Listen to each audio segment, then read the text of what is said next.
IPL defending champion కోల్కతాకు భారీ shock ఇస్తూ RCB ఈ సీజన్ ను ఘనంగా ఆరంభించింది. ఆర్సీబీ స్పిన్నర్ కృణాల్ పాండ్యా తన స్పిన్ మాయాజాలంతో చెలరేగాడు.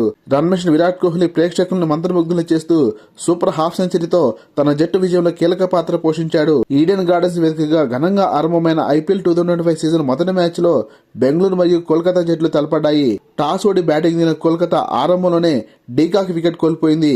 కానీ కోల్కతా కొత్త కెప్టెన్ అజింక్య రహానే పరుగుల తుఫాను సృష్టించాడు. రహానేకి తోడు సునీల్ నారాయణ కూడా ఇచ్చిపోవడంతో స్కోర్ బోర్డు 200 పరుగులు తీసుకుని దూసుకెళ్లింది.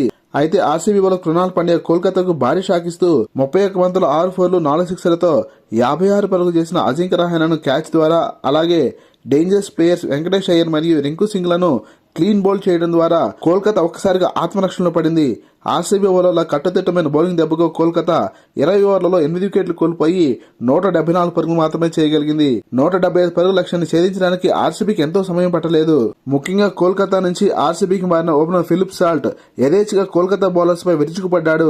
కింగ్ విరాట్ కోహ్లీ అయితే బౌలర్స్ తల మీదుగా భారీ సిక్సర్లతో రెచ్చిపోయాడు. వీరిద్దరి ఆధిపత్యం ఎంతగా కొనసాగిందంటే చివరికి మిస్టరీ స్పిన్నర్ వరుణ్ చక్రవర్తి కూడా భారీగా పరుగులు సమర్పించుకున్నాడు.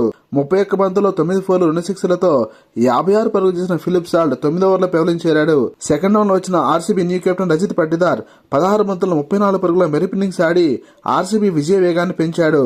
36 బంతుల్లో 4 ఫోర్లు 3 సిక్సర్లతో 59 పరుగులు చేసి అజేయంగా నిలిచిన విరాట్ కోహ్లీ మరియు చివరిలో 15 పరుగులు చేసిన లివింగ్స్టన్ జోడీ టార్గెట్ ను 17 ఓవర్లపై ఛేదించడం ద్వారా కేవలం 3 వికెట్లు కోల్పోయిన ఆర్సీబీ ఘన విజయాన్ని అందుకుంది. 3 వికెట్లతో రాణించిన ఆర్సీబీ వల్ల Krunal Pandya player of the match award అందుకున్నాడు.